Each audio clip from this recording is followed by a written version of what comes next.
I want to speak directly to the nannies that are listening. If you've ever walked into a home on your first day or you quietly thought, I hope I'm enough for this family, or if you've ever stayed late, not because you had to, but because you cared, or if you've ever wondered whether this work could really be a respected long-term career, this conversation is for you, because today I'm sitting with someone whose journey hopefully is going to answer those questions without ever having to say it out loud. And Brittany Drew, welcome.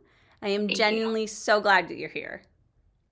I'm very glad to be here. Thanks for having me here. For anyone listening who may not know who she is, I want to take a minute to share with you who she is, because, Brittany, I feel like your background is so important. You're the 2025 INA Nanny of the Year. Thank you. You're, of course, CPR-certified Newborn Care Specialist. You're also a holistic sleep consultant. You're an agency owner and the founder of United Nanny Society. Yeah, a lot of things. I know you spent over 12 years in this field and not just doing the work, but shaping how people understand it. And what I love so much is that none of those titles come from chasing recognition. They really come from showing up again and again. So before we talk about awards and leadership, I just want to start at the very beginning with you. When you really look back at the very beginning of your nanny career or your career in general, what made you choose this work? And I'm not saying give us the really polished version. Give us the real moments when you realize this is what I'm meant to do. So, long story. I actually have my degrees in physics and applied mathematics. I started out my college career wanting to be an electrical engineer like my dad, and work on medical equipment for pediatrics, and really work on cancer treatments for them using electrical engineering. Wow. And things kind of shifted, and then it's no, I'll go into physics. And then I went into medical physics, which again, I wanted to focus on pediatrics in medical physics. And for those who don't know what medical physics is, it's basically radiation therapy. You're doing all those kinds of things. A tumor goes on a CT scan, you're scanning it and figuring out how to do it all. I really wanted to work on that for pediatrics. Unfortunately, you can't pick and choose in that field what you work on. It's kind of who will hire you, because it's such a niche field. So I decided to go into secondary education. And so I started my master's in secondary education for math, and for science. And then I realized that I don't like the politics of teaching. Love teaching, hate the politics of it. But this whole time I was always working with kids. So I always had a job at the YMCA. I did their camps. When I was at Georgia Tech for my medical physics master's, I found the only recreational camp on campus, and I became assistant director for them, which as a student, you're technically not allowed to do. But they got special permission because of my background in childcare, because not many people there have a background in childcare. So I just always had a job with kids. I never went away from it. I always had it. And then when I was doing my master's in teaching, I was nannying full-time as well. That was my first ever official over the age of 18 nanny job. I had one in high school, but that was my first one. And I loved it. And my degree, I was I'm not really liking the politics of teaching. So I had a family, and I was you know what? I will take the summer. I will dive deep into this, and see what I want to do. And 2 weeks into summer, I unenrolled my master's, and I haven't looked back since. I kind of just always was with kids, and it just kind of led there. I really like that even though I have my education other ways, I really chose this field. It wasn't something I just did. I did a very long around way to choose to be a nanny. And then here I am now, deeper and deeper into, NCS and holistic sleep consultant. I've been debating being a postpartum doula. There's just so many things now that I just kind of kept going with. Yeah, I love that you shared that. And I feel what really stands out isn't just the choice that you made, but it's that moment of trusting yourself when you didn't have all the answers yet. And I think so many nannies listening right now, they feel that. It's that Yeah. quiet inner yes that makes or that you make before anything around you makes sense or anyone else really understands it. And Yeah. something I'm always so curious about with professionals like you is what is something about you as a nanny that families never really see, but that like shapes how you show up every single day for them? Oh, I don't know. I feel like I'm pretty much of an open book on the surface. Probably, I mean, that's hard. I feel like a lot of it's just my passion. Like when I have my nanny jobs, and something I guess I tell parents that they probably don't see is there's very few days I don't want to go to work. Even on the toughest days with the toughest children, there's never been a day where I'm like, oh, I really don't want to go because I don't want to be there. Like, yeah, I Mm-hmm. mean, I want to go because I don't feel good or something like that, or I'm tired, but it's never because of the kids or the job. Yeah. I always want to go, and that's also how I knew I love this field because I'm like, even though it's hard, and yesterday was horrible because this child was like anywhere and everywhere, like clawing at me, I'm like, I still want to get up and go today. Like, I want to do it again. I don't know if that's a good thing or mentally bad, but I'm like, I still No. want to go. So I think that's one of the biggest things is that families don't see is like, even on hard days, I still want to go the next day. I still want to be there, which is very rare in a job, I feel like, for most people, of wanting to be there even on the hard days. Yeah, I think that's such an important insight. And I think it really explains why families they feel a shift when someone like you comes into their home. It isn't about like a method or a checklist. Like it's your drive, but it's how you show up, and that's the part that people can't always put into words, but they feel it right away. And I completely agree that I was a nanny as well, and I always wanted to go to work. I mean, I fell in love with my nanny kids, so I get that wholeheartedly. Was there a moment in your career where you realized like this wasn't just a job anymore for you? It like where it shifted into something so much deeper and like more intentional for you? Um, I mean, I always had that situation where, like I said, like I really enjoyed it. So like I gave up school and the couple of nanny jobs after that, like I really enjoyed. And I was like, oh, I could do this forever. Like this is something I could do. But I think what really shifted is when I actually moved back to Atlanta. So I've gone back and forth between Atlanta and Pittsburgh a couple times now. But when I came back to Pittsburgh, that's when I got my nanny job. Then I moved back to Atlanta, and I had a family there, and I started doing nights as well. And I was like, oh, I really like this. Like it's been a couple years now. Like I really enjoyed this. I want to do this. I love the nights. I was really at that point had enough knowledge into childcare where I was actually helping parents learn. And I think that's what really drew me to be like, oh, I want to do this because not only was I impacting the kids, but I was impacting the parents and giving them a sense of, being able to help their child, of confidence, of doing something. And that's what really, I think, hooked me in is all the helping with them too. Yeah. And I feel like that matters so much, right? It's so much bigger than it sounds. I think it's when you stop asking everyone else if you're doing it right or for their approval, and Yeah. something that finally goes like, "Oh, yeah. I trust me." And that's the confidence or that's I feel like when confidence really stops being borrowed and it starts being real, and honestly, like that's when people change and their careers follows, and like just the love that you have for your kids, it just shows Oh, up. yeah.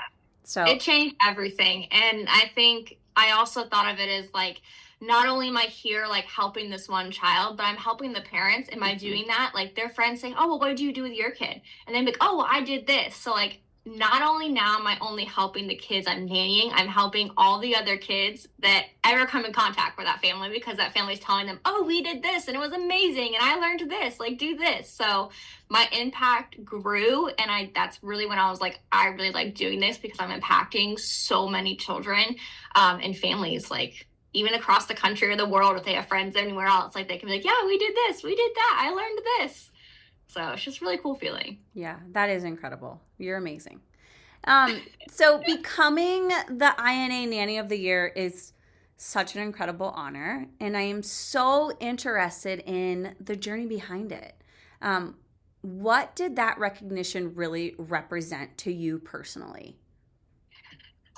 So it's a funny thing of how it came about. So, Jess, my nominator, her and I have actually never met in person. Hoping to change that this year. Yes. She's actually lives where I grew up, which was kind of cool. But we connected, I think something with that, and I don't remember, but we like talked on and off for I feel like a year and a half about contracts and stuff like that. And she was like, "Oh, well, what do you think about this?" And I was like, "Oh, what do you think about that?" And we just kind of collaborate a little bit and kind of helped each other and just kind of talk industry stuff and standards and creating the industry better. And then one day I get a message from her and she was like, "Can I nominate you for this?" I was like, "Sure, what is it?" "Sure, like, Yeah. I don't know." "Cool." She's like, "Oh, it's this, blah, blah. Like, I just want to make sure you're okay with it." I was like, "That's fine." I was like, "Cool. Like, let me look into this." So it was really cool that like it wasn't even someone that like I'm best friends with or a family I worked for. It's someone that I've just like casually talked with that was like, "Hey, like she's like I made that much of an impact that she was like, oh, I've never met you, but like you should do this. Like you have this kind of quality for this award." So it was really flattering. The process was hard. It was very grueling, a lot of work, a lot of unknowns. But in the end, it's amazing. I think for me personally, it just was like, I won't say validation because I know, like, I know what I know. But it really just kind of opened up the ability to do things like this of people to say, "Oh, she's not just some random nanny in Pittsburgh. Like, you know, she knows what she's talking about," and like take that seriously. I've been able to help so many more nannies now, not just the nannies in my little cluster of Pittsburgh or of Atlanta. Like I've had nannies reach out from everywhere. I helped through a table at Palooza, possibly speaking at INA, speaking at other training days for National Night Training Day this year. Like I feel like it's made my impact so much more, and it just brings my love for this profession more. I like what I do. Don't get me wrong, but I also love the advocacy part. I like being out there teaching, helping people. All my letters of recommendations, I had a couple of them from nannies, not just from like families and stuff, and like reading them like brought me to tears of like, "Oh, well, she really helped me, you know, get my worth and get this contract." And I was like, I knew I helped, but like I didn't realize I helped that much. So it's just amazing to see everything that I've helped people and being able to impact their lives. Again, not just a single person, but I'm able to help everyone, including with my standard contract that I send out for free. Like it's just gotten so much more visibility because of that, which just means it can help so many more people. Yeah, which I really like. I think that that is such a beautiful way to put it. And I want nannies also listening this to hear that so clearly, because recognition doesn't come from being perfect. It really comes from being consistent and being thoughtful and so deeply invested into this industry and our community. And that is what is so important. Just that we all stick together, that we all help each other, that we all learn from one another and educate when we can. So thank you for that. I really appreciate you sharing that. I always say, like, this work, it asks a lot of us emotionally. But what is a moment with a child or with a family that you feel like still lives with you? You know, like one that really shaped how you see this profession or really see yourself? I never see myself in the profession, but I always tell this one all the time. It's one of my favorites. Is I was nannying with a family, and I had a co-nanny at the time, and we had a little one who was a little bit delayed, and it was summertime, but you have to pass the swim test in order to go down the water slide. And he really wanted to go down this water slide, and it was like a whole big thing. But like, we weren't quite sure if he was going to conceptualize the fact that he had to like jump in a lap lane and swim the length of the pool like without stopping and playing, or like us in there with him. So we like worked really hard. Like the co-nanny made like these social stories for him, and like we really worked on like getting him through and teaching him like just keep going kind of thing. And then the one day we did the test and he did it, and he just like doggy paddled along because he's like doesn't know why I'm standing outside the pool and like people are looking at him, and he's just like, okay. And I'm like, keep going, keep going. And then when he finally touched that end, I remember I like took him and just like jumped him out of the pool and like hugged him and was like, you did it. And he's like, I can go on the slide. I was like, yes, you can, buddy. You can go on the slide. Let's go get your wristband. And that kid went on that slide like 5 times in a row. I just love that because it was something that me and my co-nanny, like, we worked really hard to get him to be able to do that, to be able to enjoy something. And so like we changed his life that summer because he finally got to go down that water slide and he was so excited for it. Now a month later, he not wanted nothing to do with the water slide, but for that month, he loved it. And me and her were so proud of him. And I just remember like finally watching his hand hit that end of the pool, and I was like, "You did it!" Aw, I'm sure he was so proud of himself.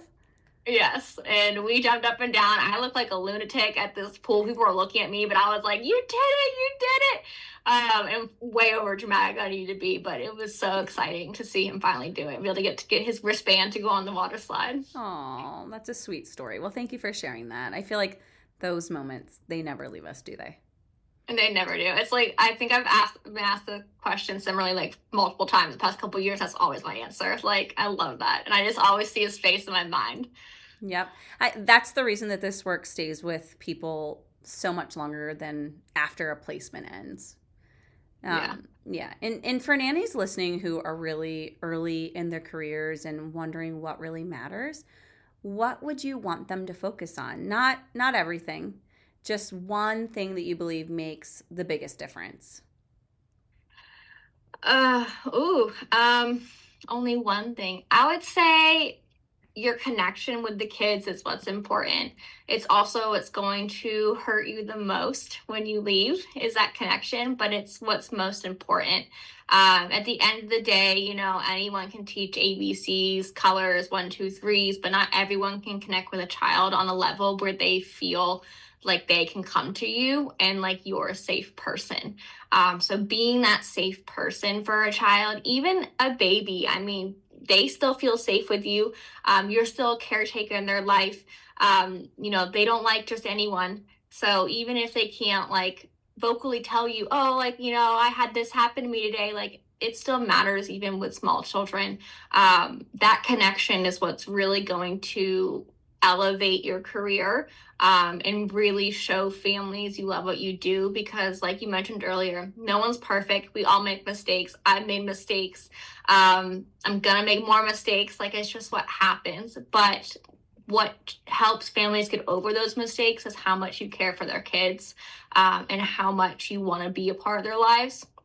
And I know it's not always possible forever, but like that connection is what's really going to help you and put your instincts too. Like you're going to have gut feelings because you know those kids, and that's going to help your decision making.